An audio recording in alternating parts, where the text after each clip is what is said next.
I'm on my motorcycle going 60. I get catapulted to the level of the streetlights, across the street, onto the center divider. Bounce off that, bounce into another lane, hit by another car. I just lost my air in about, 5 seconds, just gone. By the time I realized, I was at 0 air. So when you do medicine, it's like a roller coaster, but it's gonna end. And whatever it is, it's not fun. You don't do this because it's fun. Are you really gonna let the newspaper tomorrow read that a seasoned diver with over 20 years of experience die in 20 feet of water? You know how stupid you're gonna look. If I told you that I had knocked on heaven's door 3 times and been turned away, would you believe me?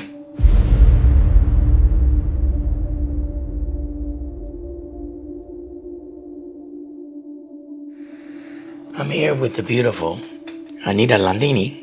Nice job. Chopping my last name. Did I butcher it? You butchered it. That's okay. Landani. Ladhani. Ladani. There you go. A spiritual guru. Oh no, hardly. Please. I'm a licensed Got it. spiritual guru. Whoa, dude. Never. I mean, what are you talking about? No, I don't claim myself to be spiritual. No, guru. you know, but No. damn, you're more advanced in this than anybody I know. And I'm so flawed and imperfect and still of course. learning. I mean, No. We're all licensed clinical social worker by profession. I'm a therapist. I'm an old soul. You and I have been friends for 8 years. We met on a dating app. He tried to take me home that night, and I was like, no, buddy. Oh, boy, you were all. Shut up. He's so full of I had shit. to turn you down. Get out of here. Yeah, okay, sure. Sure. Come on, please. You're getting all this, right? Yeah. And you and I have been friends and kept in touch for years. It's just I never amazing. hit on you like that. Well, maybe I did. You hit on anything walking, Joe. No. Anything that breathes. No. That's not true. So I should feel flattered that It's not I should true. feel flattered that you hit on me. Yeah, well, it's not true. Don't. Cut that out. Leave it in. Look, we're here today to discuss, what most would consider a midlife crisis. Many midlife crises. Turn awakening, at least for me. A modern day alchemy in today's world of just, chaos and hatred and ignorance. I've had to sort through thousands of landmines of explosive rage, vengeance, addiction,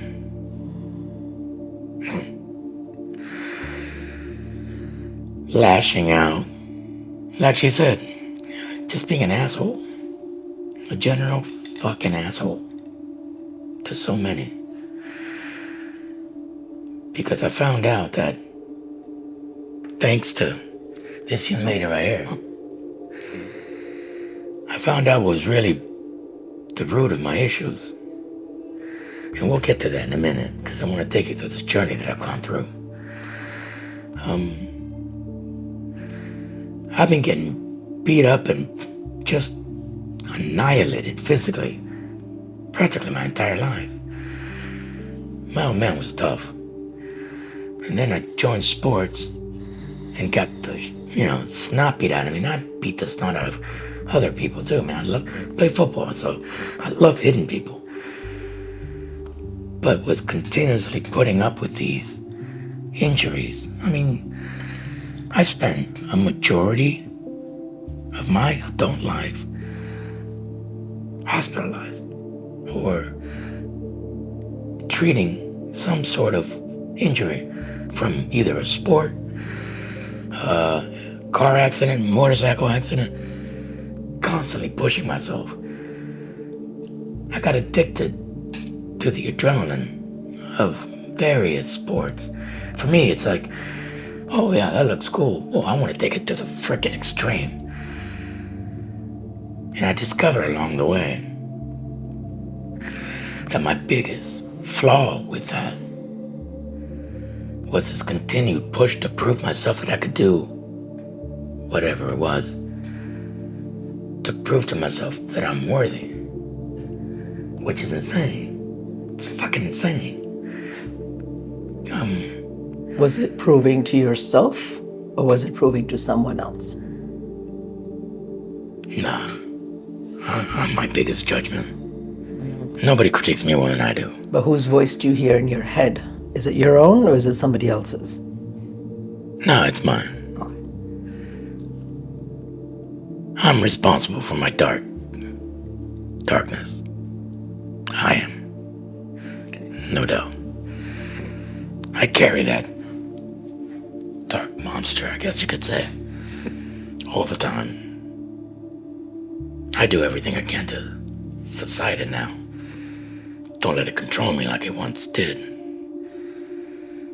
By pushing myself so hard for everything, exploring it, man, it created a continued mechanism of fight or flight. But I never shut off. And it monopolized my personality, my way of being, the friends I chose, the people I hung out with, because they were adrenaline junkies too. You know, trying to prove something to themselves that didn't really need to be proven. I mean, it's a stupid young man's ego thing, you know? And that was it. That was the biggest, that's what I discovered, you know. I discovered the double-edged sword that we all carry. Our best friends and our worst enemy. Our fucking egos. And how I was allowing it. Well, how the continued fight or flight mentalities that I kept putting myself into, purposely putting myself into, just became my personality completely. I wasn't about to let anybody get on me, man. Sounds like you never felt safe. If you're in fight or flight or freeze mode, you're not safe. You're always You're always on guard. Yeah. You're always on guard. Yeah, absolutely. Not really. I was born the oldest in a Latin family, right? And my parents, God bless them, you know, they migrated here when I was a baby, 11 months old. But they didn't know the customs and such of this country. Where are you? Cuban? We're from Ecuador. Ecuador. I was born from Ecuador, yeah. Okay. And my parents didn't know the customs and such, and I had to fight them tooth and nail because I'm discovering, you know, huge cultural differences. Sure. And they're like, oh no, you can't do that. I'm like, look, everybody else is doing it. So I'd rebel and I would do it and of course get in trouble. Yeah. Get my ass kicked, you know. But you know, that's part of growing up. It's you're constantly challenging, obviously. You're gonna challenge you. But so I was like the spearhead, you know, of navigating through the culture that's America today, the American that I've become, you know. I get your vibe. Obviously, I'm more freaking American now than anything. But it's not that I've lost touch with my own roots. Not at all. Hablo español, entiendo, comunico. You know, I know my culture. I love my culture. It runs in your blood. It's in your DNA. Of course. You can't escape it. No, of course not. But again, as immigrants, because I'm from India, as immigrants, you know, we assimilate and we become this beautiful blend. Because I grew up here since I was 12 years old. Yeah. So I'm very much an Indian and I'm very much a Muslim woman, and it runs in my genetics. Yeah, sure, of course. You know, and yet I am very Western and very open-minded and, you know, very open to a lot of things that traditional, you know. Yeah, no, I mean, yeah. The thing is too, I've combined my upbringing, I guess, my life with a ton of travel. I've been very blessed. Very blessed. I mean, I don't know how many countries I've seen, but it's got to be over 60 or 70. Easy. I never kept track or anything, but Europe, Asia and Latin America. Yeah, so for you nomads out there, I hear you. And two, I don't travel as a tourist. Never have. Get me into the streets and just leave me alone. I'll figure it out. Nice. So you blend in and you understand the culture 10 times better. I mean, I could tell you some stories of just amazing points of growth for me and pivots that I totally did in my mentality and even in my religious beliefs, watching firsthand how Christianity has affected the globe, and I just wasn't down with it, man. It didn't, even though, I mean, I was born into Catholicism, and well, that never took. I was even an altar boy. Hell, I was even a Sunday school teacher. I swear to God, that was my kid. Oh, that's another story. Yeah, I was a Sunday school teacher for 6 months one time. Me. Yeah, all because I wasn't about to go through those courses all over again with my kid. Look, I was put between the most difficult position a man could ever be in. His mother and his baby mom. I mean, they were just hell-bent on baptizing my child. And I was against it. I was like, nope, I don't, I can't. Man, every man knows you're not going to win that fight. You're not. You're just not. You are no man. I fought them tooth and nail. Finally, I just had to give in. So we baptized my son, and I told my baby mom, look, do you realize the commitment you're trying to get on now? You got to do the sacraments. You got to do, yeah, no problem. Yeah. Whose shoulders did that fall on?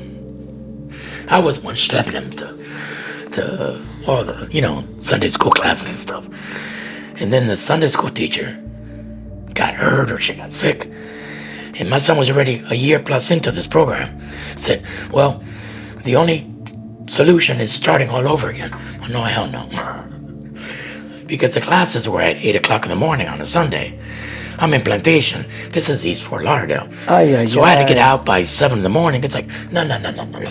I'm not doing that again. So I stepped up. I said, okay, what do I got to do?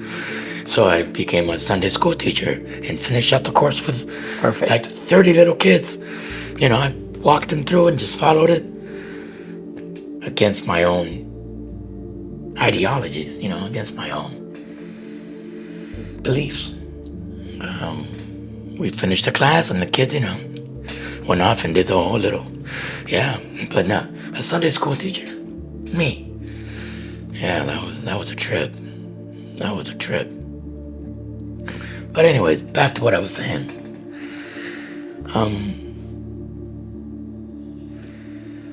I'm a Navy vet. Was activated for Desert Storm back in 91, where I became partially disabled due to an injury I sustained in my lungs. I bruised my lungs, I ripped my lungs. And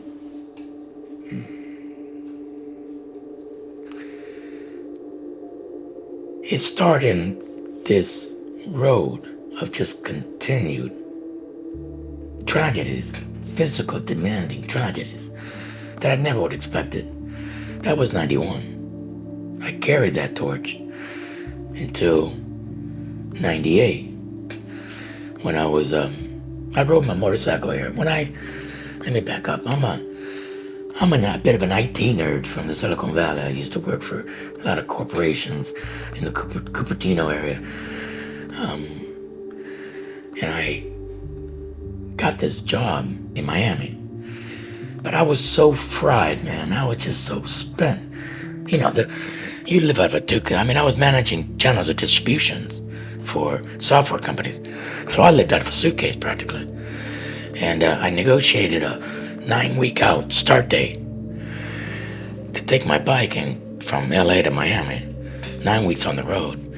7,200 miles because I did like this big M. Wow. From LA to Rosario, Mexico, up all the way to the western coast and to Canada, Vancouver, back down through Idaho,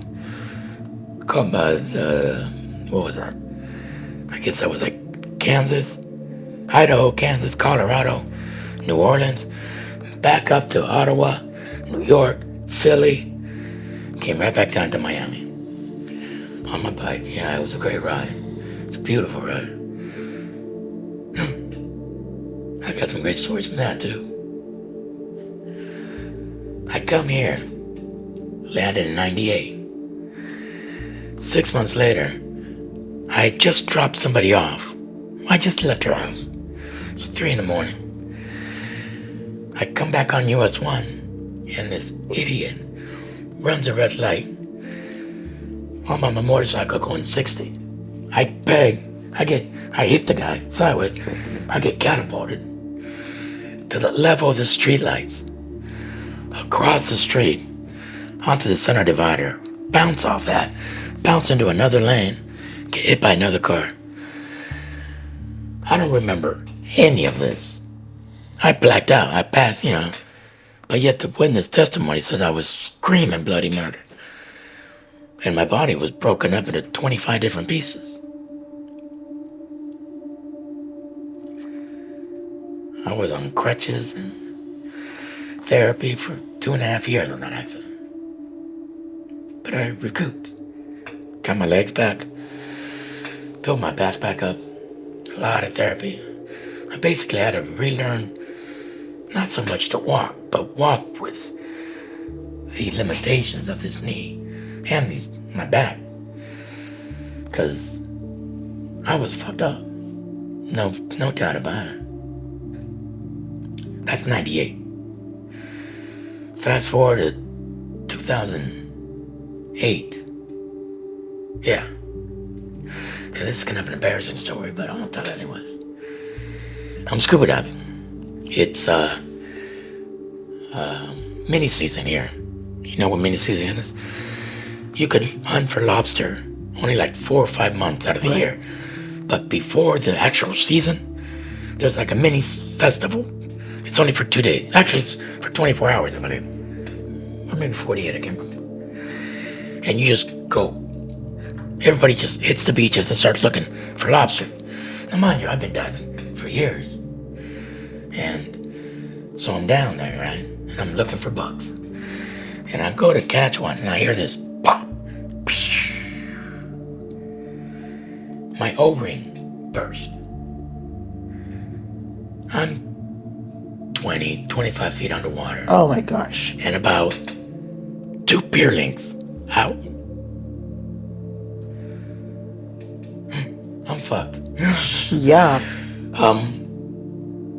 I knew instantly what had happened when I heard it. It's like, and I thought, no, this is what you get for not checking your gear. I hadn't touched my gear in over a year. Oh my God. I just sat in the closet, and yeah, I know. I rented a lot because I was traveling. But my gear, my personal gear is what I happened to use that day. I should have rented. So here I am. For those of you that don't know, divers know this. You lose the air in your tank. It's not just your breathing. You lose the ability to ascend because your air hose is attached to the vest, the buoyancy controller. You hit a button, you inflate that buoyancy controller, and you can ascend. Well, I just lost my air in about, 5 seconds, just gone. By the time I realized, I was down to 0 air. And about 60 pounds of dead weight on me. Right. 20 feet underwater. And 2 peerlings out. So I'm swimming, I'm like muscling my way up to the top. With the weight. Of course. Well, I released the belt. That was the first thing. I released the weight belt. So that was like 20 pounds. But I still got the tank and everything else. It's dead weight. It's just dead weight. And I should have just ripped it off. Didn't think about that. And everything is flashing in my eyes, man. My life, my parents, my family, my kid. I'm thinking, all right, this is it. This is gonna be my last chapter. And then the ego kicked in.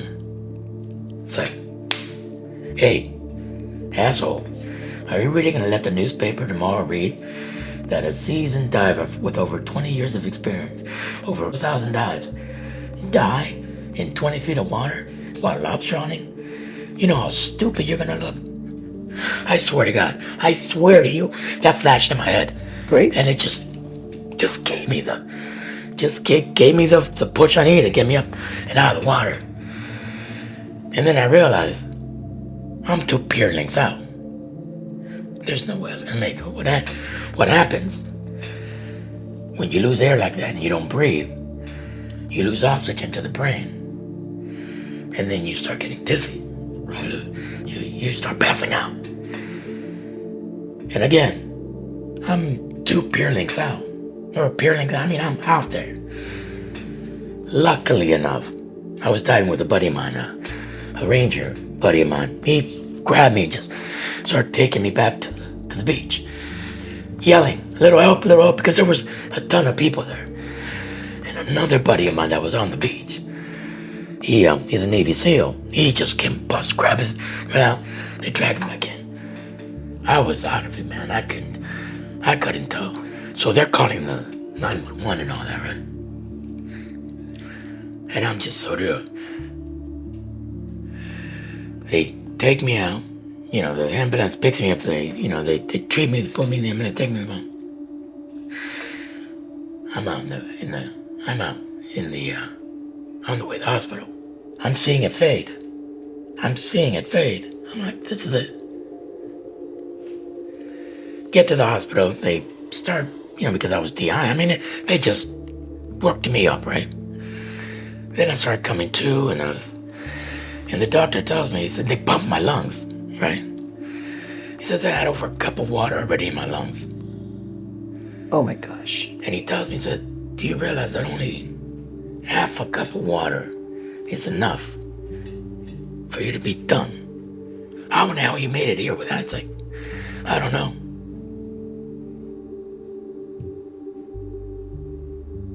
It didn't make sense. Why? Not your time. I get that, but why to that extreme? Why did it have to go that far? Because you didn't learn. I made a mistake. No, I didn't. No, it's true. I didn't. Well, no, you're right.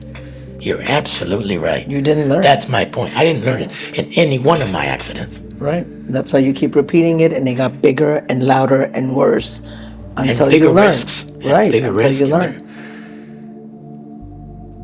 Fast forward to 2016. This is such a crazy story. My son got out of school early one day. I raised my son on my own. He was like 11. So wait, the diving accident was what year? That was 2024, I think, 2025. No, before that. 98 was a motorcycle accident. Like 2010. Okay. 2010, somewhere in there. 9, 10 was the lobster hunting incident. Okay. And then now we're at 2016. And now we're at 2016. Okay. My son gets out of school early, and he just bugging the hell. I had to take him and a buddy of his, pick him up from school, and was taking him home. And these two bugged the crap out of me, telling me, Dad, let's go to the skate park. Now, school's here, the skate park is here, but I gotta go over here to pick up some money. So I'm like, look, let me go here and then come back down. No. They nag me, and it's like, fuck, you know how it is with kids. Fine. I turn the car around and I drop them off. Okay, hang out here. I'm gonna pick up my money. Get back on the road. Start going down Broward Boulevard. I start going down Broward Boulevard.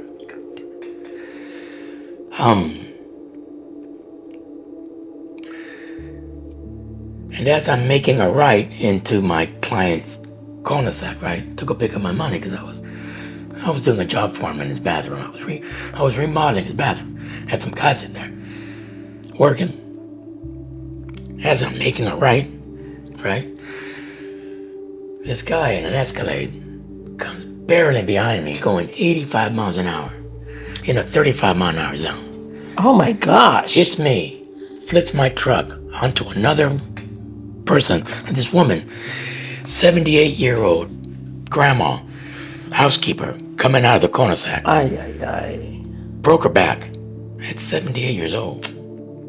Pobrecita. Yeah. That, Ay. you know, left me in a Jesus. coma for 2.5 months. No, 2 months. Left me in bed and in traction for 2.5 years. 16 surgeries after.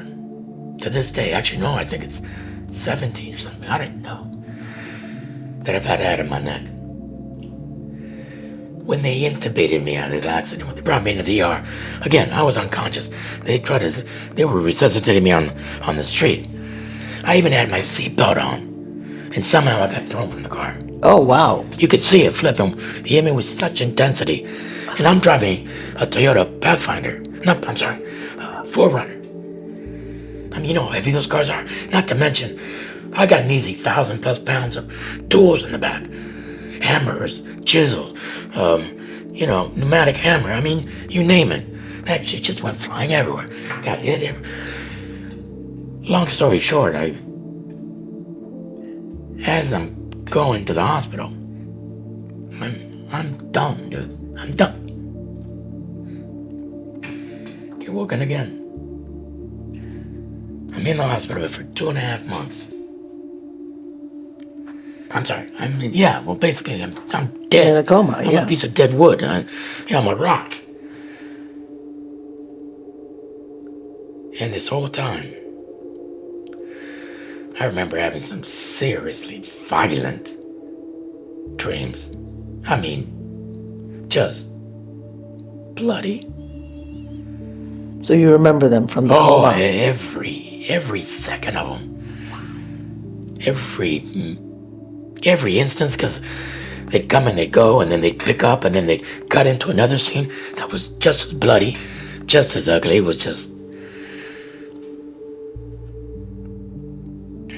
was dark. And it involved a lot of people that, well, in my life I didn't hold in high regard, Folks that had hurt me. So, that's what I was carrying around. So were those dreams a reliving of what had happened, or were you just imagining scenarios that... It was that and me. Being revengeful? Oh. I was... Yeah. Okay. Yeah. Yeah.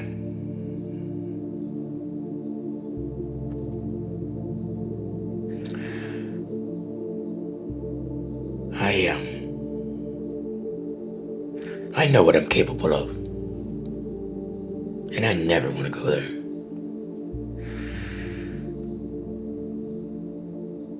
I stopped that trail. I stopped that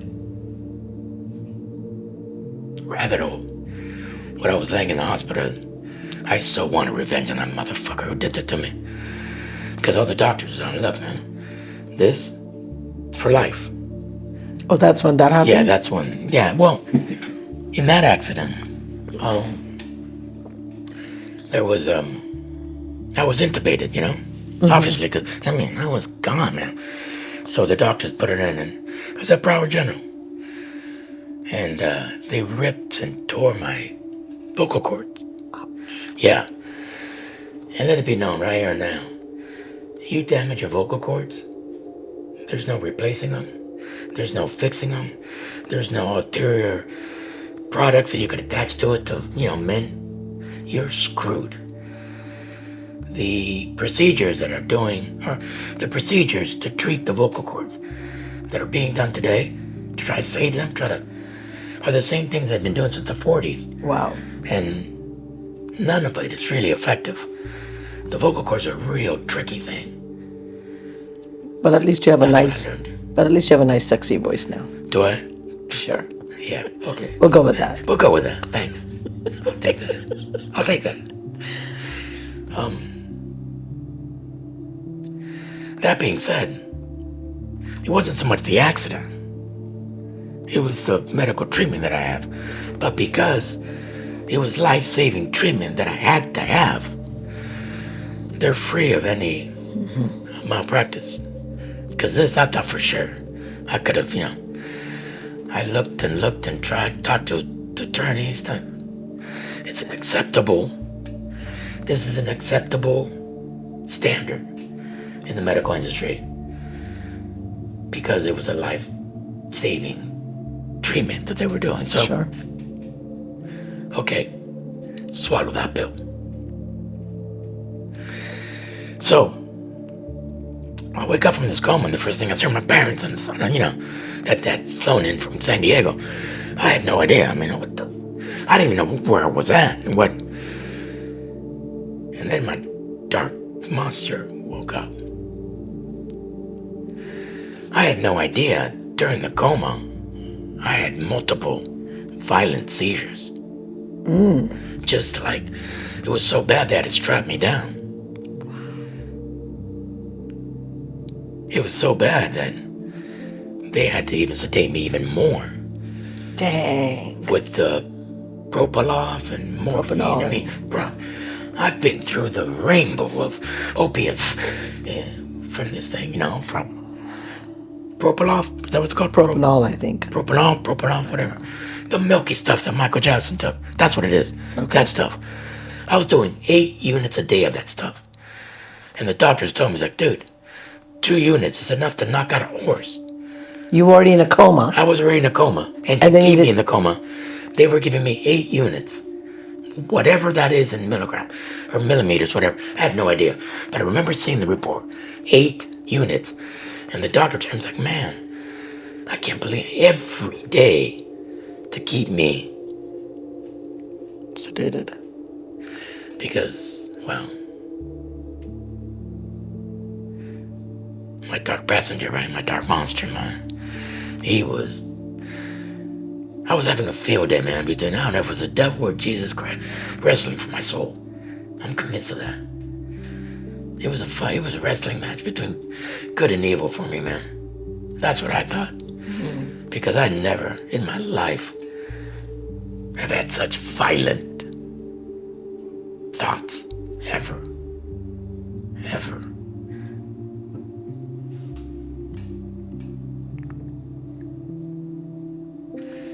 So I get out of the coma. And here I awake my darkness. Because I want revenge. I got the police report. I know the guy's address. I know where he lives. I'm gonna stalk this man.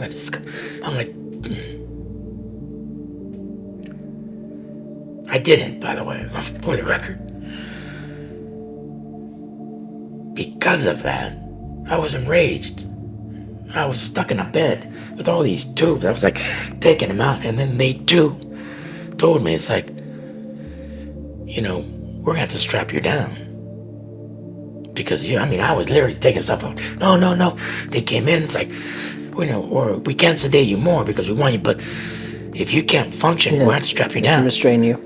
And 2, if you keep this up, we're gonna ship you up to the 7th floor. Yeah, psych unit. Absolutely. Where it would take a court order to get me out. Mm-hmm. And I wasn't listening to anybody, doctors, nurses, parents, my son. I was just get me out of here. I was gonna walk out. They caught me walking out, sneaking out the back door. I stole one of my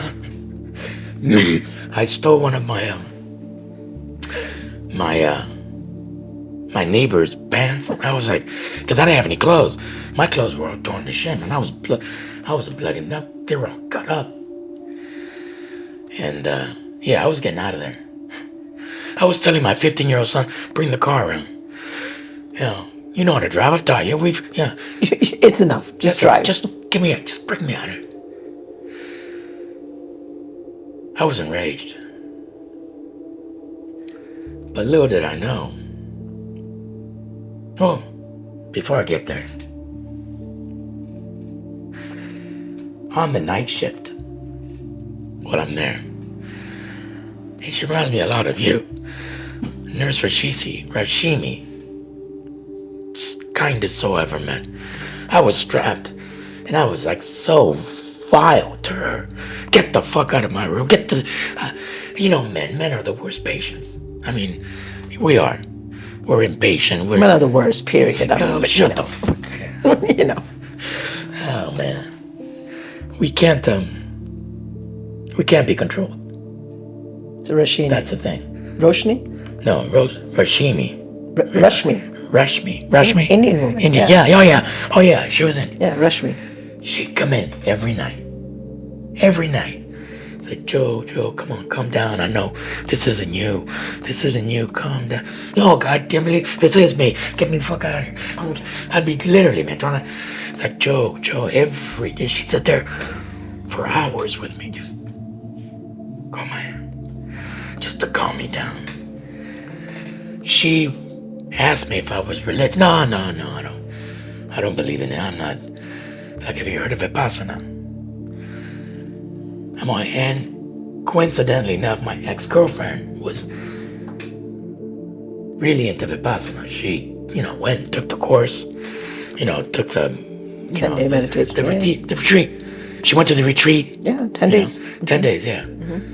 And she brought back, and I just, being the asshole that I am, I guess, I'd make fun of her about it. So did you go and sit with the monks and do your, she's like, shut up, Joe. Well, no, seriously, what was this about? What did you learn? And she'd tell me, and I was really genuinely interested, but not really, I was like, do your thing. I'm cool. But I don't believe in religion or any of that. I know. So, Nurse Rashmi. I get out of the hospital 3 months, 4 months later, whatever. Then I go home, and I'm in hospice. They're taking care of me at home, and I'm laid out. I was in bed for 2.5 years, but I would occasionally go back to the hospital for checkups and such. And I made it a point to go back up to the, my hospital wing in my battered state, because I wanted to thank her. Because it was through her that I started meditating again. And it was through her efforts, her patience, of a freaking angel.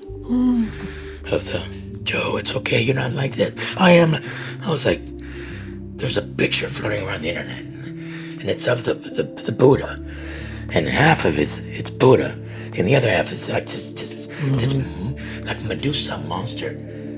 That was me, of course. It was 100% Medusa.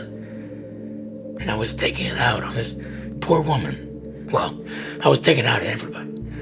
But this particular woman would not, the balls on her, man.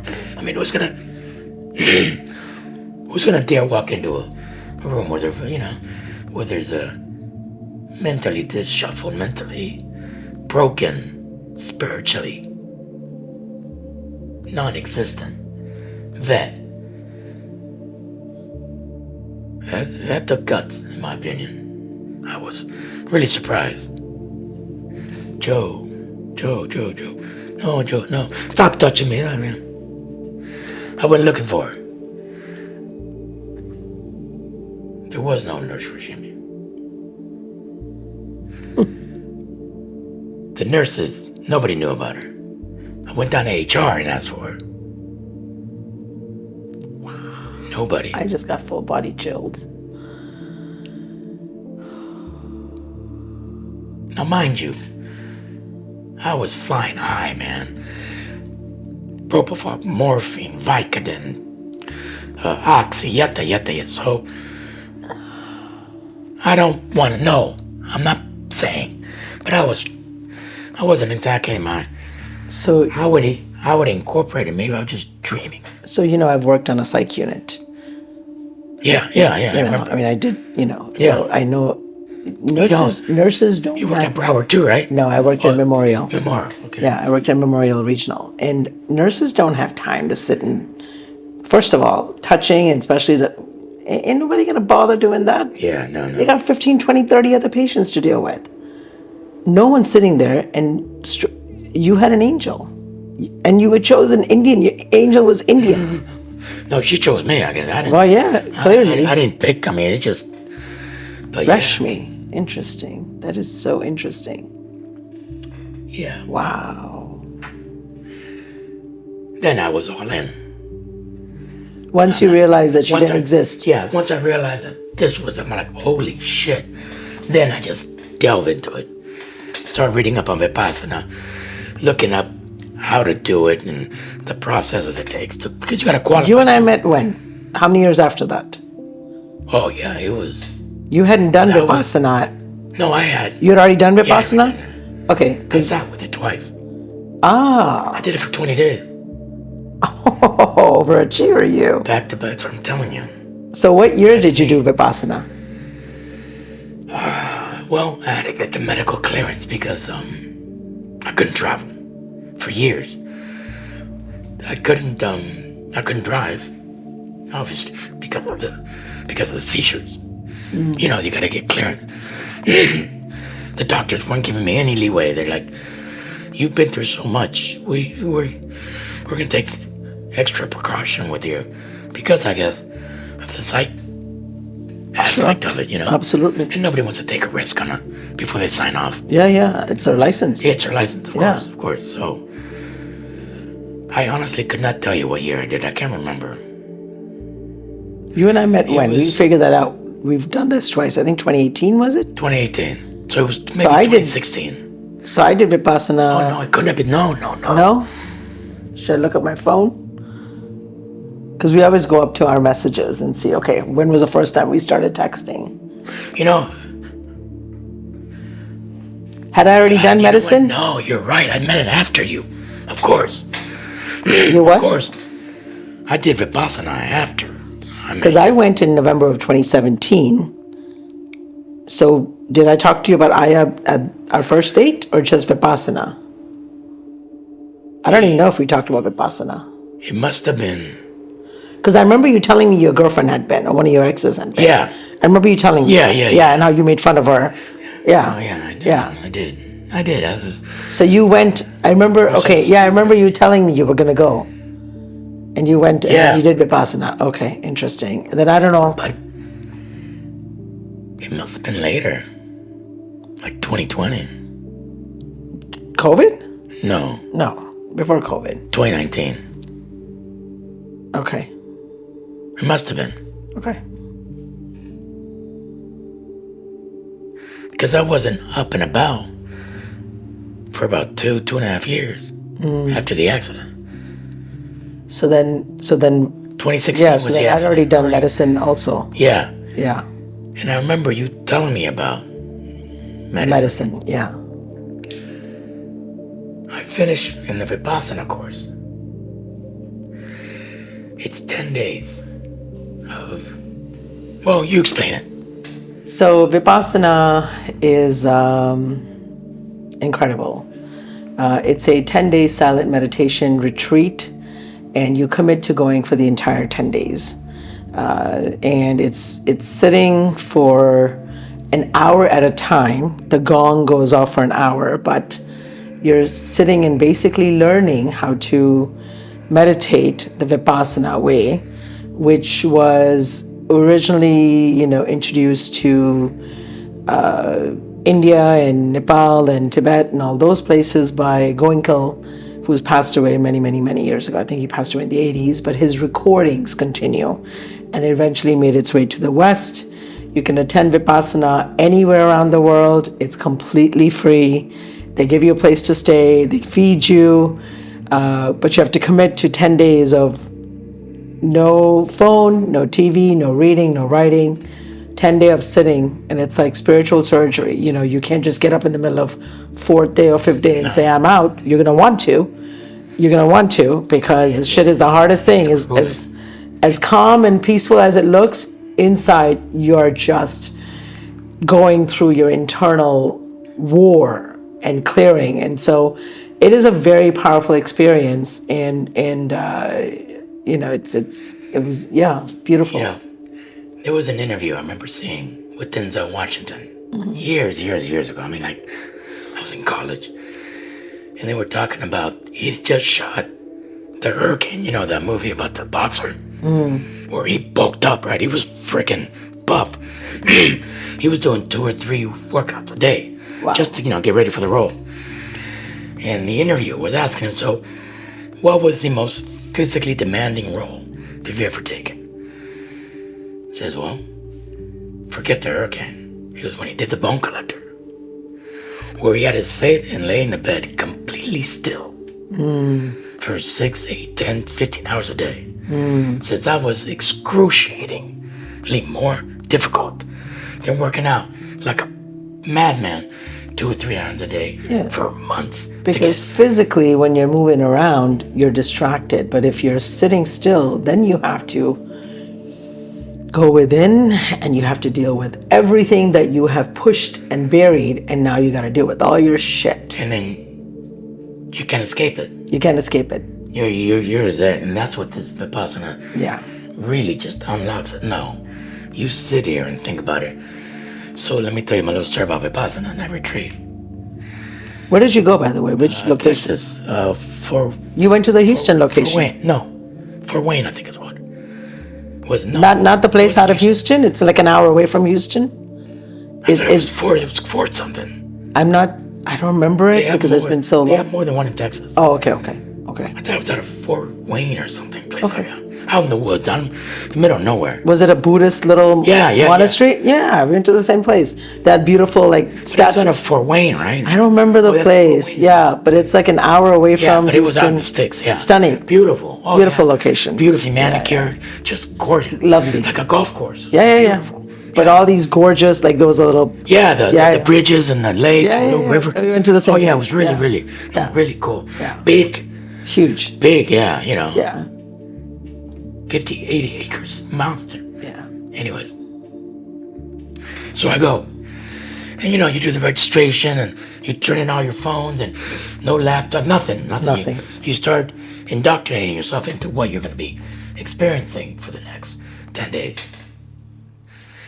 So, our very first group session, right? It's in this big, meditation hall. Well, it was more like a basketball court. It was a huge, it was a school. Okay, maybe we didn't go to the same place. This was a basketball court, but yeah, we used that as meditation. So you were outside or you were inside? No. Inside. Inside. Okay. But they converted it into a meditation room, but it was a basketball. Gotcha. Okay, we didn't go to the same place then. then. 200 people, 100 women and 100 men, both on their own side. Yep. Right. So I'm in the middle of these folk, right? And I got my trach tube, and everything is dead silent. We start at 4 a.m, and we end like 9 p.m. I think 9 or 10 p.m. Your last meditation is right before dinner, and then you've got the video that you're watching, and then there's an additional sit for the returning students. And the sits turn into conversations, and you're up there till 10:30. I mean, that's a hard one. Wait, you're allowed to talk? We were allowed to talk during there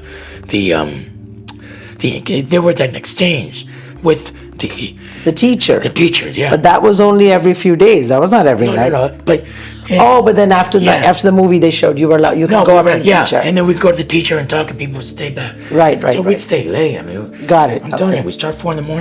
We'd end up at like 9:30, 10. Yeah. From 10:30 at night. Okay. So I'm sitting there in this quiet room, right? You could hear a pin drop, and I start coughing and wheezing. I'm thinking to myself, oh my God, I'm interrupting everybody's, connection. And I didn't want to, who am I to be doing it? And I felt so bad. And of course, I can't stop. And I can't stop. And I can't stop. And I'm it's like, Jesus, I'm freaking out. And I get the tap on the shoulder. And it's the men's residential counselor. Yeah, the manager. Can you come with me? The first thing, are you okay? Do you need to get medical treatment? Should we call? No, I'm fine. I'm fine. It's just, this is what it is. And well, the teacher would like to see you tomorrow at noon. This is my first day. I'm thinking, shit, man, I'm gonna get kicked out of here on the first day. And then I go, my ego kicks in. I'm not getting kicked out. You want to kick me out? You kick me out. But the thing is, as you know, it took 6 months to get me there. Yeah. Yeah, there's a waiting list. There's a waiting list. You know, it's quite a sacrifice I made, traveling alone Sure. in my condition. Yeah.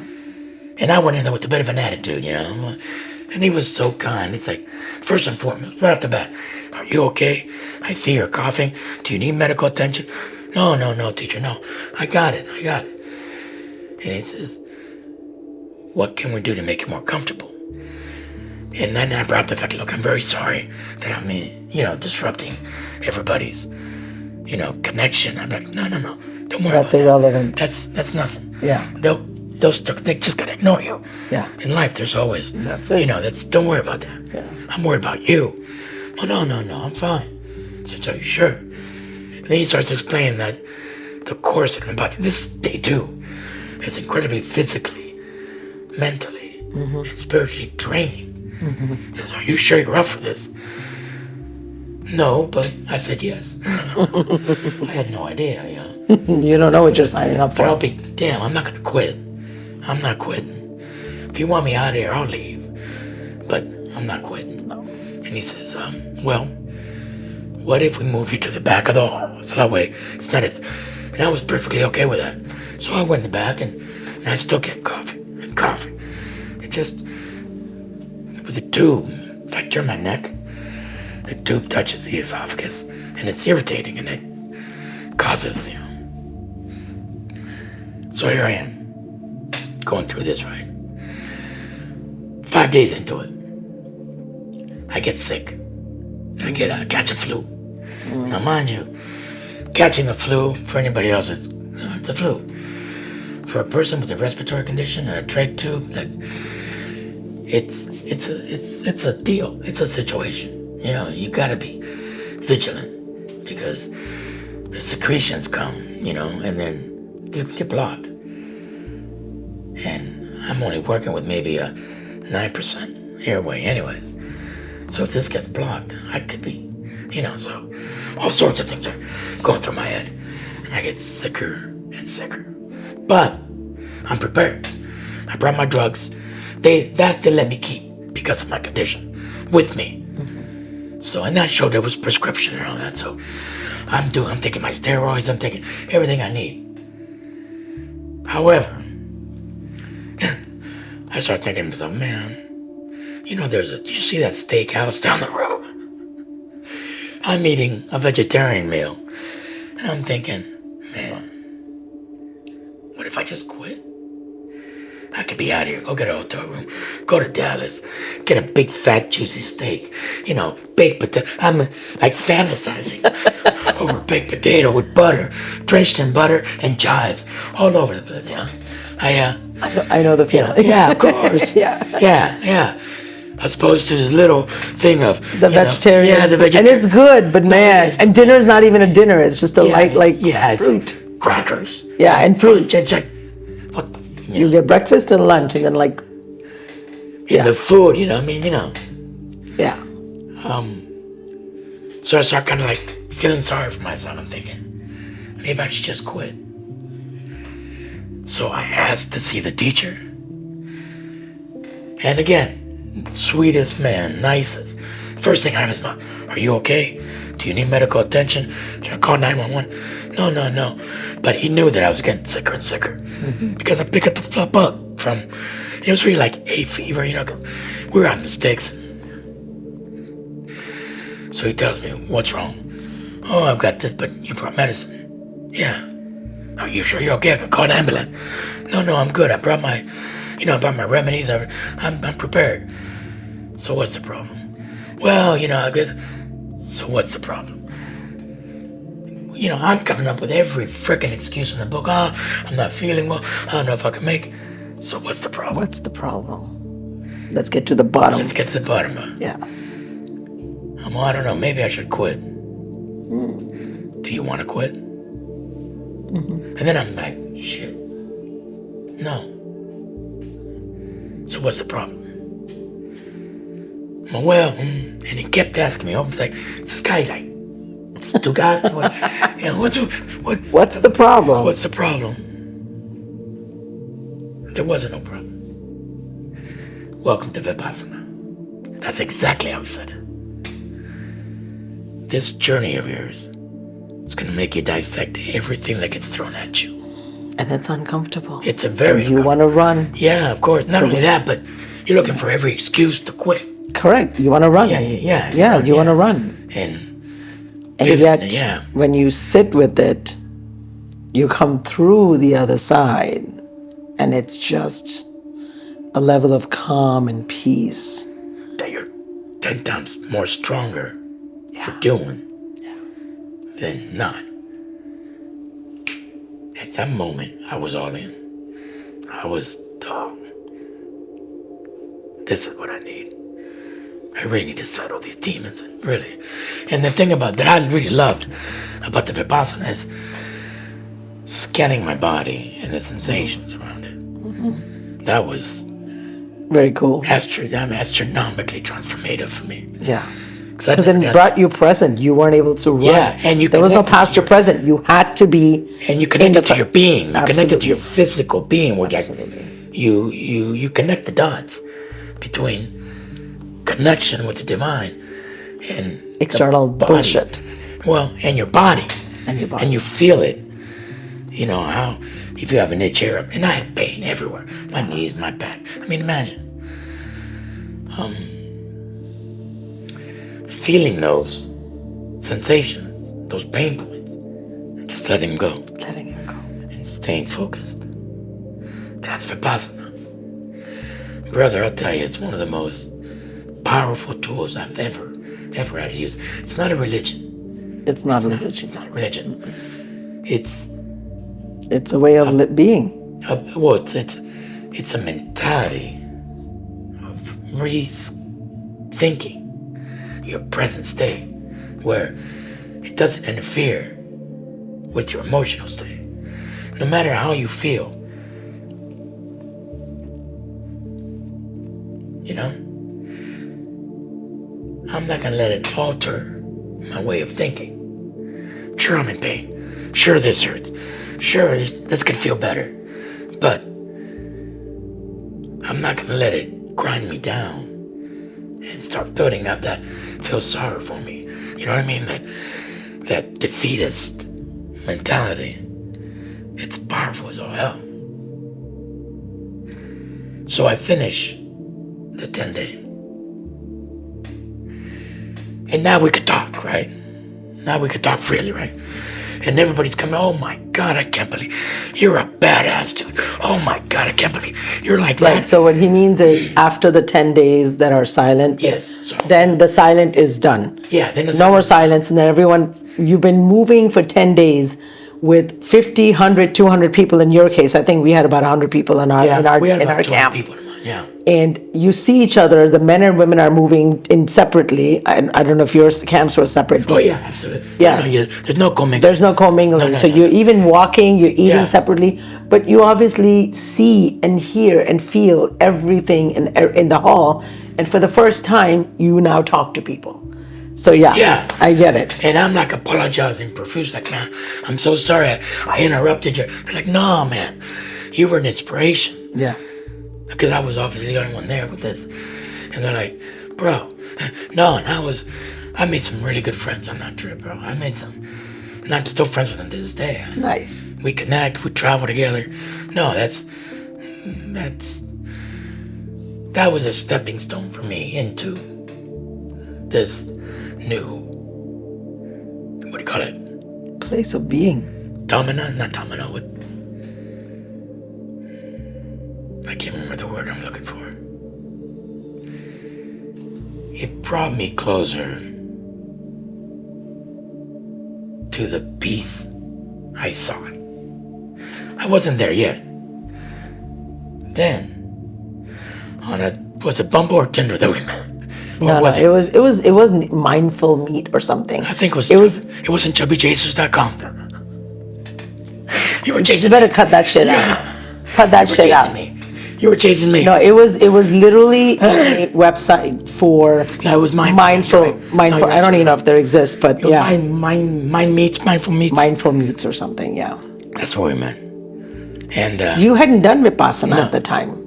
We you met sure? before that, 100%. You had so not then done I did it after I met Yeah, you. you did it after we met. Yeah. Are you sure? 100%. Because I remember you talking about No, it. because you told me about ayahuasca. No, I told you about Vipassana and ayahuasca, No, both. Oh, you know what? Yeah, you know, did we send pictures back and forth to each other when we graduated from Vipassana? I think we did. I had Pictures on the phone. Yeah, we'll go back and look. Yeah, I think so. So you went what year?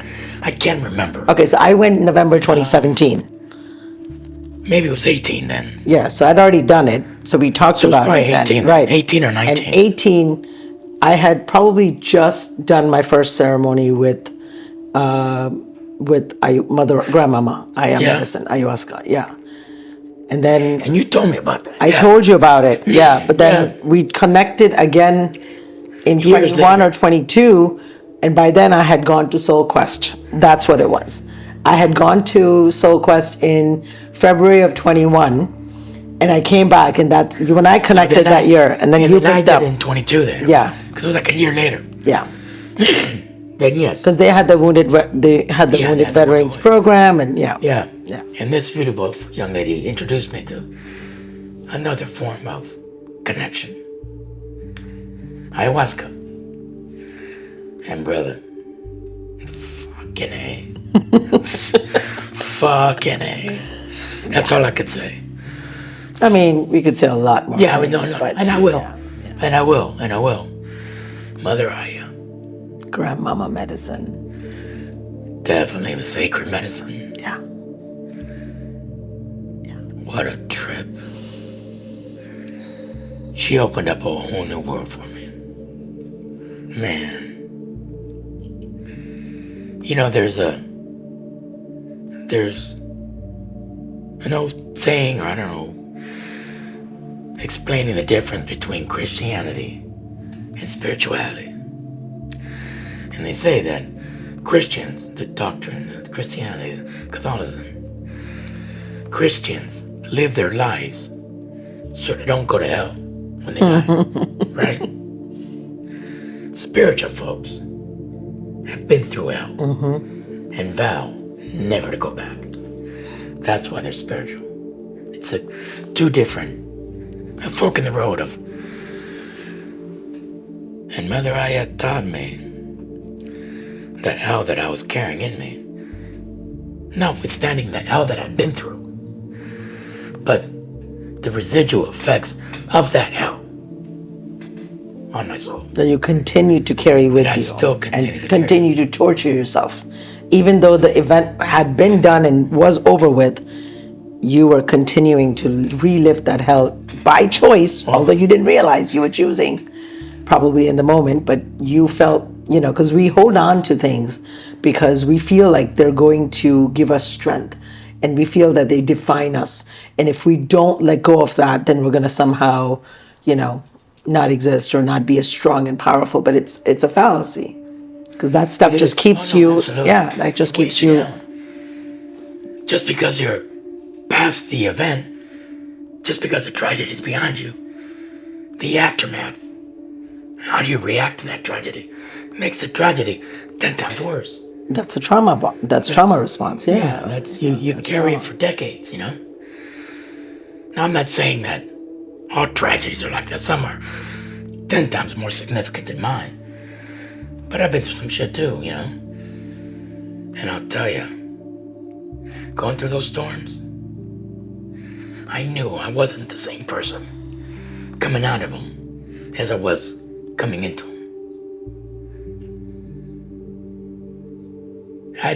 What I didn't know was to what extent, where the line was between what happened and what I assumed was even more tragic.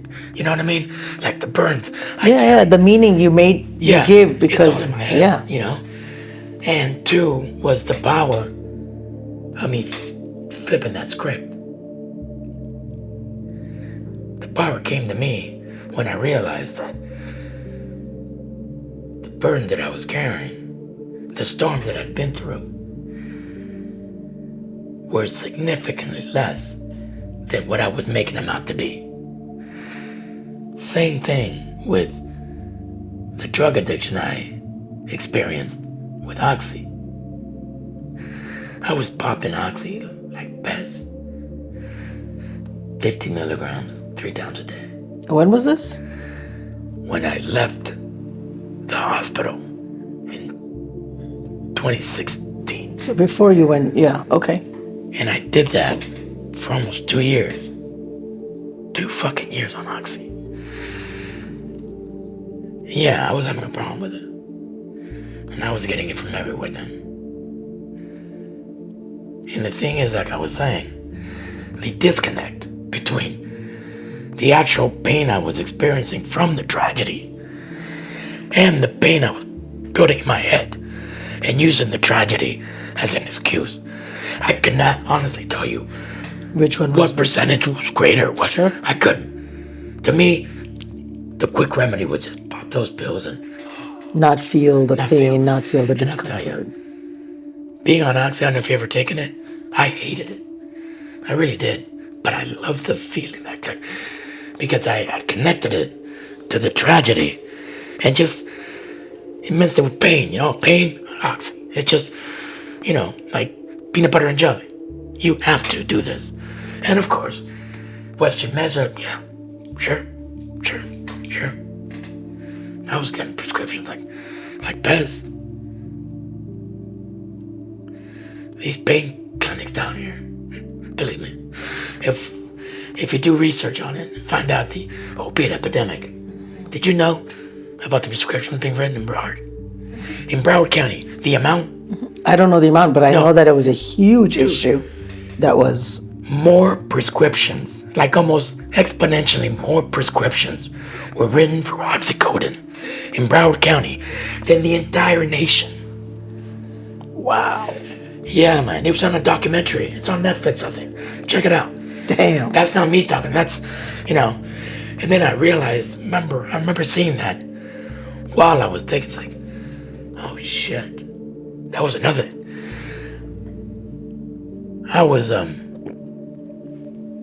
was cruising through Netflix one time, and I saw the documentary come, and I watched it. And mind you, I'm like, oh, I'm taking the goddamn pill myself. At the time I'm watching the show. Sure. I'm like, oh shit. And I swear it was so easy to get. And then I remember thinking to myself, man, I'm becoming an addict. I'm a fucking addict.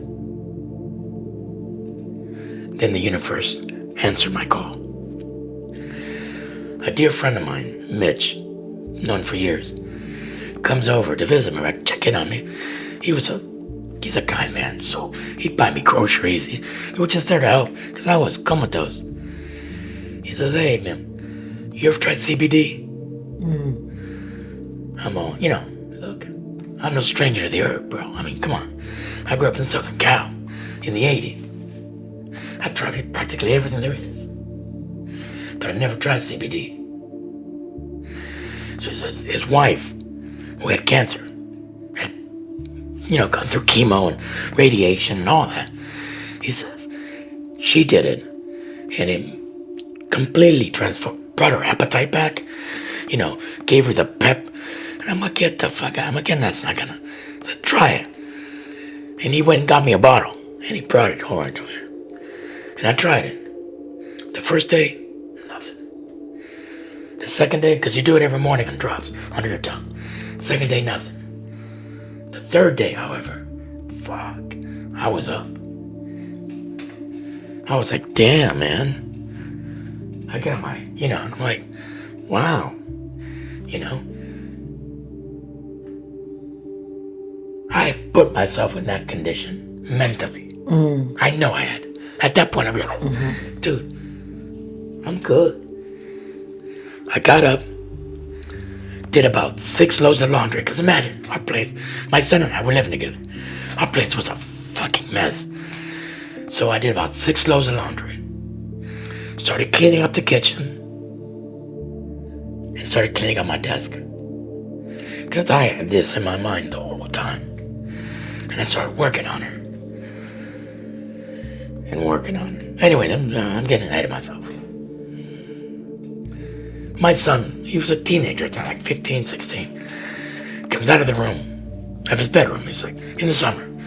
Woke up about like noon or something. Woke up around noon or something. He looks at me, first of all, I'm up. And he's looking at me like, Dad, he says, you got life back in your face, man.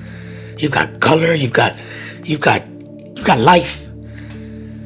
And I was just so impressed by this, man. I was like diving into CBDs. What is this? How does it work? Like a neutralizing agent of understanding, really.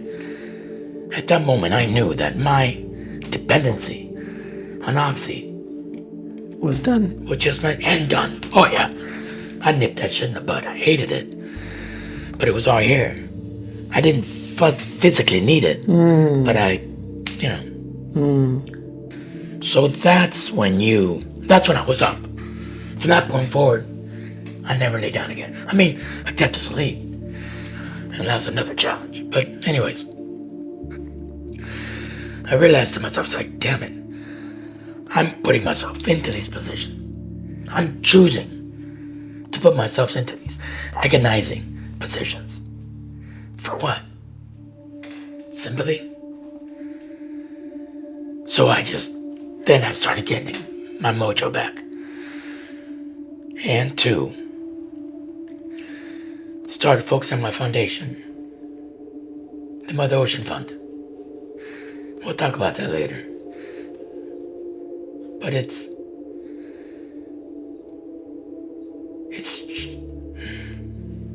let me back up. During all my storms, during all my injuries, during this story that I was living, that I just explained to you, every single time, I'd use Mother Ocean as my way of relief. Just getting in the water. Even with my broken sense, get me in the water. I want to die. Get me to die. I didn't have any respiratory issues to think of. With the other accidents, physical, it was, my broken leg, broken bone, hip, dislocated shoulder, all these things. But I always went back to the ocean, because Mother Ocean has always been a tremendous part of my life. I'm a surfer, I'm a diver, I'm a boat, I'm a fisherman. You name it. I've exercised practically every water sport there is. Just because I'm a fish, some people are born that way. I definitely was. The solace that I received from her was therapeutic. Because Mother Ocean heals. Mm-hmm. She just does. Absolutely. And there's no ifs, ands. And I drew on that many, many times. And I did it by scuba diving. I'll tell you, brother, the whole world should be scuba diving. You think you got problems? You think you got worries? You think you got situations you can't get out of? Those all stay on shore. You submerge, you break the water. Peace. The last thing you don't, that's not even in your radar whatsoever. And that's her therapy. That's the therapy. That's our gift. Both physical and mental and spiritual. That's the gift. You're right. That's her gift. And everybody should be doing it, bro. If you don't dive, and I know people, oh no, it's dangerous. It's not, man. It's actually one of the safest sports out there. My incident was my fault. How stupid am I to leave all my equipment laying around, not get checked, just grab it and go? Bad idea. I could have easily rented. But no, I'm out for convenience, because I didn't want to stop by the shop and wait in line, because, guy stuff. I'm not going to wait in line. I'll just take this. Right. Smart. Look, no greater lesson registers in anybody's mind than an ass kicking. Let's face it, you'll remember that one for the rest of your life. No book can teach you that. No lesson is going to stay in your head that long until you hit rock bottom or hit an obstacle that just burned into your memory. And that was one of them. I'll never do that again. Never. Hair on the side of caution, you know. So, as a therapeutic professional, as the decades long that you had experiences with, tell me how ayahuasca transforms and why it transforms.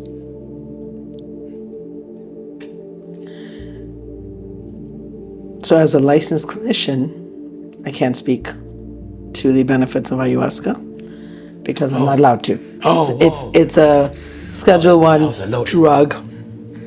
You know, I'm not allowed to speak on it. But as a individual who has had the blessing to sit with grandmama medicine for a few more times than you have. How many times have you sat? 6, I think, 7. Okay. Yeah, I know you've gone. I didn't need to. You didn't need to. And again, I did. I was... Yeah. Yeah, she kept calling me. So but to understand that when I got this off for that year or whatever, it's incredibly dangerous, especially with... Yeah, I remember you telling me that. And actually I did, and Jesus, scared the hell out of me. Yeah. So no, I couldn't. Yeah, no, I needed her a lot more than you did because I had more work to do, and she is the grandmother energy of the medicine, ayahuasca. So what is ayahuasca? Ayahuasca is a brew. It's indigenous medicine that the indigenous tribes in the Amazon have, you know, some believe the aliens came and gave it to them. Because how did they know which 2 roots and leaves to blend to come up with this beautiful medicine? So chacruna roots and the ayahuasca leaves. And they make a brew and you take it and you're really inviting the medicine inside of you. Every medicine has an energy and hers is grandmother energy. And like a grandmother, she's loving and she's kind and she's comforting, but she kicks your ass. She's stern. And she's like, well, let's go. We got stuff to do.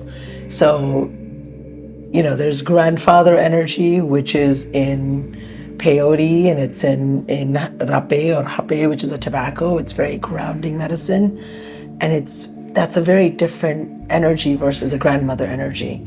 So when you are blessed, if you sit with medicine, and I have to tell you, it's not for everyone. No. Because it is a psychedelic. It does, you know, release DMT. And if you have any history of bipolar disorder, schizophrenia, any family, history, or if you yourself are on SSRIs or have high blood pressure or have any of that, you should not be taking medicine. You should not be sitting with that medicine because it literally can kill you. Or, you know, trigger an onset of psychosis. So it is not for everyone. There are many other medicines that you can sit with that do work more milder, more gentler. I mean, the FDA has only approved ketamine to be used in a therapeutic therapeutic way, and it's for not everyone can do the medicines that. No. You know, and so. Too, I want to add to that. This is not a recreational drug. It is not. Don't even think. You're not getting high. It's not fun. It's not fun. It's not. And I'll tell you, if you're going with that mentality, she will kick your ass. Mm-hmm. Because there's a purging factor to this. Yep. You're vomiting. You're everything. So I think it's important to understand why this works, right? Because when we experience whatever we experience it physically in our body and as a firing of synapses in our brain. And the firing of synapses happen to get coded in a certain pattern, which is why when you were reliving or rethinking about whatever event, the same pattern of synapses get fired and you relive the same experience all over again. That's how trauma works in our body. The way these medicines work is that it helps you and release the trauma from your cells, helps you purge it. So yeah, your purging is actually a gift. You may be throwing up, you may be peeing, you may have to run to the bathroom and poop it out. Of course you're sweating, whatever it is.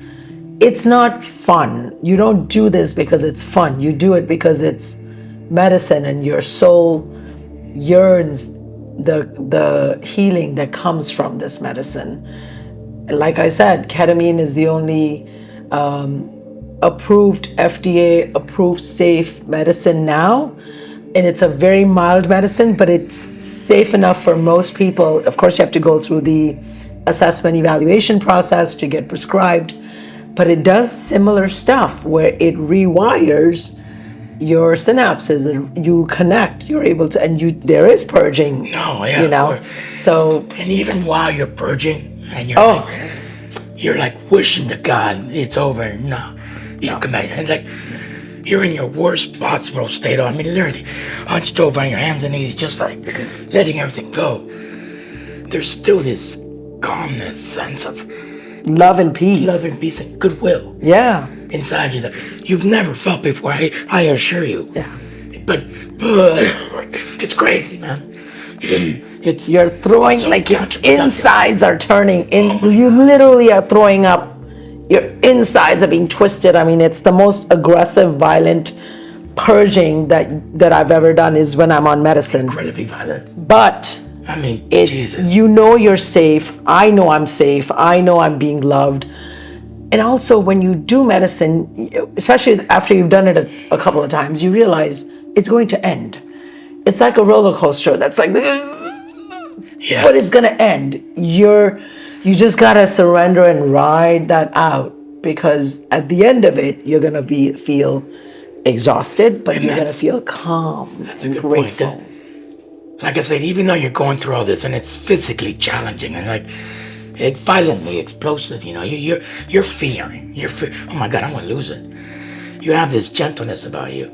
And when you spoke to about the roller coaster ending, it's not really a roller coaster, it's more like you're climbing. And then you're going to a better place. Just for yourself. And you're perfectly content and happy, and you get that. At least for me. Yeah, 100%. And mind you, I had some drippy visions. Yeah, the DMT in it, you may have visions. You're seeing colors and patterns and designs. And again, not everyone's experience is different, and so I didn't see colors for the first 15 ceremonies or so. I literally just sat in the dark, and eventually then I saw. Dark? Oh, I just sat in the dark. I knew she was there, but it's like I just surrendered to it, because I was going to be fine. I was going to get through the other side. Yeah, but I also kept hearing her voice in my head the whole time. Yeah, you feel threatened, but you know you're going to be okay. You're going to be fine. Because obviously there is a sort of a, violent effect that you act on. You have to. But damn. But it's a blessing. No, it is. It's absolute blessing. I swear to God, everybody should do ayahuasca. If they can. If they're safe enough. Not everyone can do ayahuasca, Joe. Okay. Not everyone can do ayahuasca. Look, all of our leaders should be doing ayahuasca. I'm telling you. Let's get these political leaders. That I will agree with. Yeah. That I will agree with. That would. Can you imagine the pivot? Yeah, but a lot of young souls there, so it ain't gonna happen. God, what this world would be like if we did that. Yeah. Case in point. While Mother Aya was taking me down this path and showing me what I'd been through and why, all based on my ego, she too started to show me what it could be like without it. Welcome to Mother Ocean Fund. We're a 501c3 nonprofit out of Key Largo, where I started. Well, I started this from everywhere. From many of kitchen tables, many of bar stools, many of restaurant tables, many of places all over the world. But we settled for Key Largo at the moment. That helps disabled veterans, women and children use scuba diving as a means of physical and mental therapy for their injuries, for their ailments. And two, well, that division is what I call Mother Ocean Heals, because she does. We also have another division, helping Mother Ocean heal. We sponsor ecological scuba diving efforts all up and down the coastline to help restore coral, clean up the reefs, clean up the beaches, clean up under the piers, rescue dolphins and turtles, rescue and release excursions for dolphins and turtles, invasive species hunting, lionfish hunting, sea urchins in California.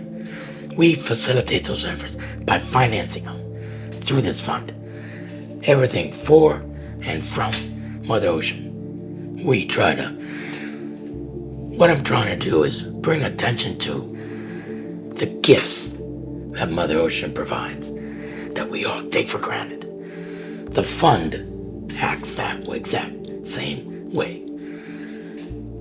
We just push paper to make sure we multiply more of these efforts up and down the coastline. And that became my purpose. She taught me that. Says, this is what you were meant to do. She meaning? Mother Aya. She showed me what I was meant to do. And it was this. Brother, once I had that, a man with a purpose, there's no stopping me. I started doing this from the hospital bed. He who has a why to live for will bear almost any how. Yeah.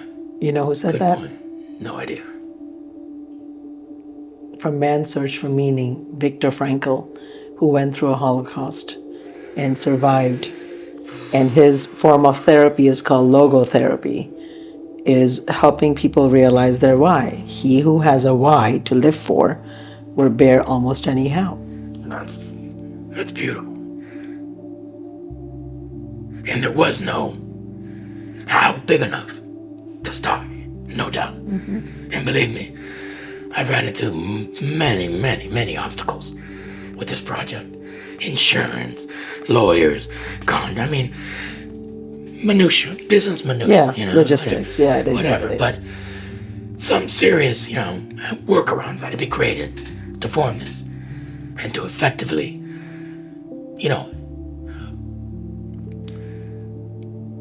sponsor all these events simultaneously. And we raise money by it, by organizing these music festivals and farmers markets on the beaches. We call them Ecopalooza. We're starting with them now here in Sunny Isles. And what we do is we combine that with a beach or a reef or a beer cleanup with music, beer, and tacos. It's a Perfect combination. It's a pretty good vibe, man. It's a pretty good vibe. All of this came together for me in her vision. How we fund this is my other baby. Aquatic Tribe. It's an app. It's a marketplace app dedicated for scuba diving to help divers find the right dive for them. We're asking all the shops to participate and load up their schedules. The reason for which is because the proceeds from the app get donated to Mother Ocean Fund to expand all of these ecological and humanitarian scuba diving efforts at sea. The shops earn credits for every sale that goes through the app. Those credits are applied for more of these excursions. So it's the first of its kind app dedicated for ocean conservation and human. Let's go with that. What? Healing, repair, restoration. Repair. That's funny. Healing. Healing. I became a healer. I don't want to say that in a pompous and from rage-filled asshole to healer. It's crazy, man. I never in a million years thought I'd be using the word healer in my name in the same sentence. It's me. But yeah, that's what this is about.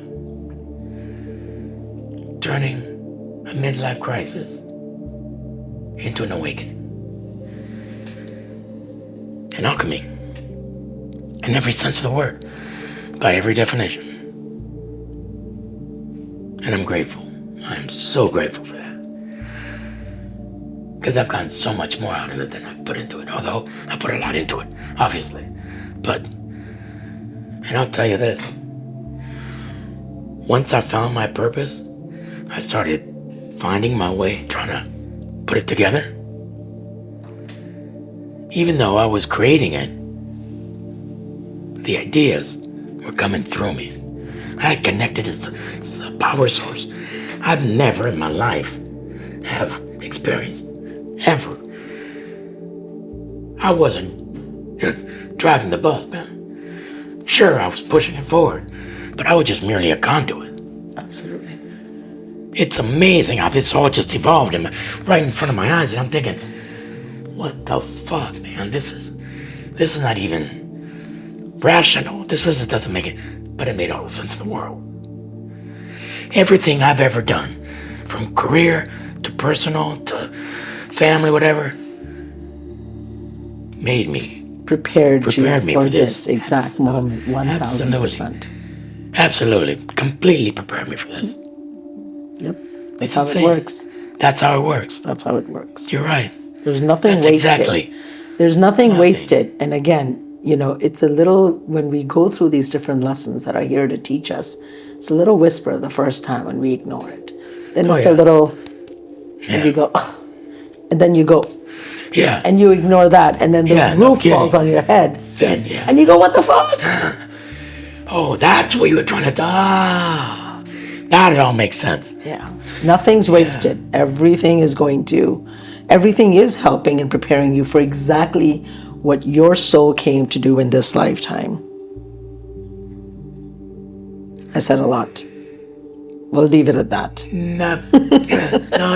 We disagree. No. Disagree. No. Okay. I don't disagree with you. It actually makes a lot of sense for what I went through. However, what you discover is, at least for myself, while you're on this journey, you can get sidetracked. 100%. Yeah. But on the same mission. Same, of course. So you got to cherry pick and those are the components that I was thinking. How it's going to flow together, you have no idea. But that's what I chose. You guys presented these ideas. And you don't do all of them, but you pick the ones that make sense. But yet, the ones you reject end up coming back saying, no, you're going to do that too. It's like, no, this is easier. So what? You're going to do that too. But it's also timing, right? It's also divine timing because, there's always a time for it. There's a time and place for it. True. Yeah. You can't You're force absolutely or right. rush anything. Sometimes you just gotta, it's a great idea, but you gotta let it sit and marinate for however long. And then all of a sudden it just happens and you go, oh, wait, what? I was trying to do that 5 years ago. You know what? Yeah. You're absolutely right. Because I didn't realize that what I had been rejecting was exactly what I needed, but later on down the road. But it wasn't the right time. But it wasn't the right Other time. components had to come into place for it to be complete, and then it was just easy. Then it just happened. And you're like, oh yeah, but that's divine timing. Divine timing. And opportunity.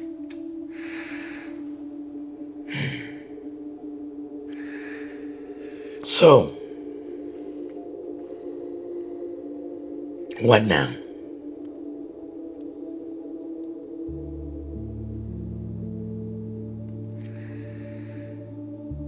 I'd love to see this foundation, this platform, this project build a new way of ocean conservation and helping folks heal on our beaches, drawing attention to the immense, astronomical problem we have with Mother Ocean and the way we've been treating her. Guys, she encompasses 2/3 of the world's surface, provides us with 52 or 55% of the oxygen we all breathe every day, and we treat her like garbage. So this mission, with the concerts and the app and the foundation, I want to bring people together in a time of ultimate divide, where ignorance and hate brought us here. What if we use love and brilliance to get us out of it? I'm a firm believer that man is ultimately good. He's just misled and easily manipulated. Case in point, where we are today. What if we showed him another way? That's the point of this project, that's all. And for those who follow us, who join our community, those are the foundational principles that we stand on. Because I know it's not meant to be this way. If you're enjoying Mother Ocean's vibe, both on a commercial or recreational level, check out our community. Because I know damn well that what we're doing now is a pinprick of what needs to be done. And I know we can't rely on Washington to do it. We gotta do it. Very much like my healing journey. I couldn't rely on outside sources. Those storms I went through, like I said, I couldn't rely on anything but myself to get me through it. Sure, I had family support, but this road, I knew I had to walk alone. And it was incredibly challenging, and I wouldn't recommend to anybody. However, look what happens. Of course I had to go through the most bizarre road possible to get me here, you know? Of course I did. I'm a stubborn old goat. But I'm learning. And I'm grateful. Because this lesson, you can't pick up from a book. And I couldn't. It wouldn't register with me if I had read it somewhere.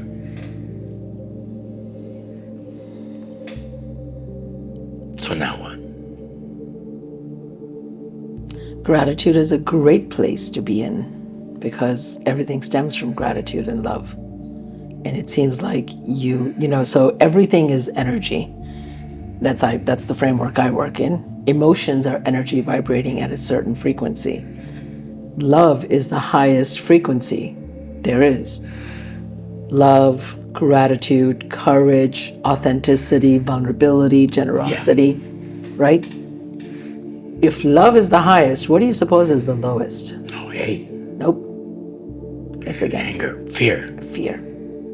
Well, yeah, fear, yeah. Fear is an after product of rage. So love is the highest, purest. Fear is the lowest. Yeah, so okay. Fear, anger, frustration, resentment, betrayal, guilt, shame, envy, jealousy, all of that. Our birthright is to be up here in love constantly, but life kicks all of our asses and we get caught up in our feelings and our emotions and we get stuck down here. I'm the victim. Why did this happen to me? I can't believe they did this. I deserve better, da da da. It's the stories we tell ourselves. When you learn, the same thing can happen to two of us. It's how we choose to react or choose to respond determines where we are. Even when shit is falling apart, if we can step into gratitude, and that's what Vipassana teaches us. It's the concept of anicca. Anicca is the concept of detachment, right? Vipassana tells us it's not, you don't chase, oh, look, I'm doing it right. Even that, you've gotten caught up in the cycle of Maya. Maya is the illusion. Maya is the rut that keeps us trapped. Detachment completely. You just, again, and that brings us to, what is your intention of doing this? Why did you even want to do this, is what I asked you, right? Your story is important. Yeah. I know you want the message out there. Your intention is so that Mother Ocean? No. Look, my intention with this is to help others who are in the same holes that I was in. We all know what I'm talking about. Those ugly rabbit holes of depression, anger, rage, fear, lost, thinking that this is it for me. This is the best it's gonna get. Nah, brother. That's in your mind. If you just pivot your way of thinking, you can get out of anything. Because at the end of the day, perception is everything. Fucking everything. What did you say? Perception? Perception. Yeah, of course. Perception is everything. So, Joe, if you impact even one life, I know you want to impact millions. No, we have already. We have over 30 vets we've helped already. Got through the program. Like 25, 30 vets. What program is that? The Adaptive Diver program. We introduce vets to scuba diving as a means of disabled folk, no matter. We don't limit it to the military or civilian. Don't matter to us. We were helping kids out of the... We're working with the kids hospital and had a couple autistic kids. It's on our website. You can check it out. This is starting to expand and grow. And now that we're getting ready to launch the app, it's going to give us even more benefit, more resources to affect even greater change all throughout our nation and hopefully, God willing, worldwide. This is a movement. It's not just an app. I'm not here to take your money. I could care less about your money. It's not about money for me. It's about changing a way we currently face a very difficult problem in our society. And that's it. And whatever happens from that. That's what I want. Somebody's listening to this and you're feeling like there's no hope left, brother. Watch this. Because if a broken old vet like me could build what I consider a beautiful, beautiful monster, beast of a program and project and app and foundation and helping and healing and cleaning up shit. Anybody could do it. Anybody. And that's it. And two, I forgot to mention this part.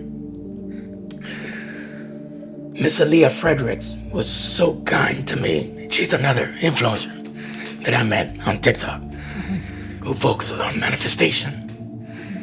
She too started taking me down the road of how to manifest, and I swear to you, that's exactly what I've done.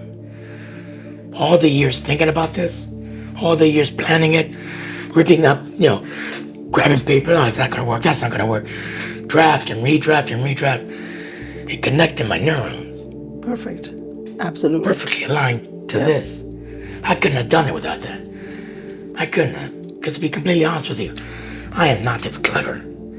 But this app, this project, this foundation, it's brilliant. And I'm not saying that to brag, because even though I put it together, I didn't create it. Right. I'm just, You're the conduit. I'm a bridge. I'm a like you conduit. said, you're the conduit. I am. It's coming from somewhere.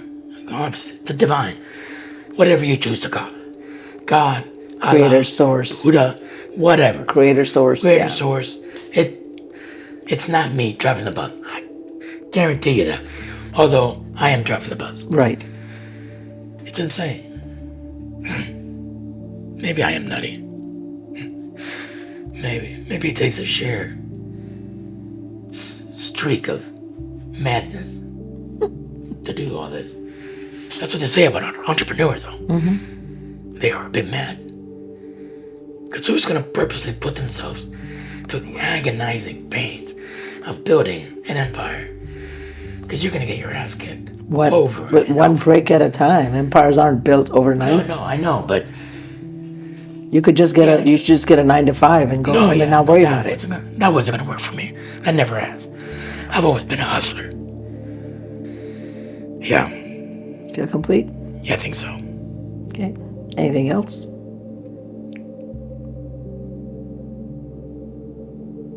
I don't know. So in closing, I want to thank you if you sat through this video. I can't believe it's 2 hours we've been at this now.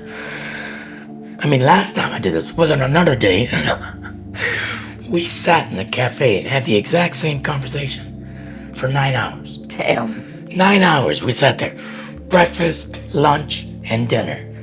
And a few tequila shots in between. But yeah, the same thing. We're just going back and forth.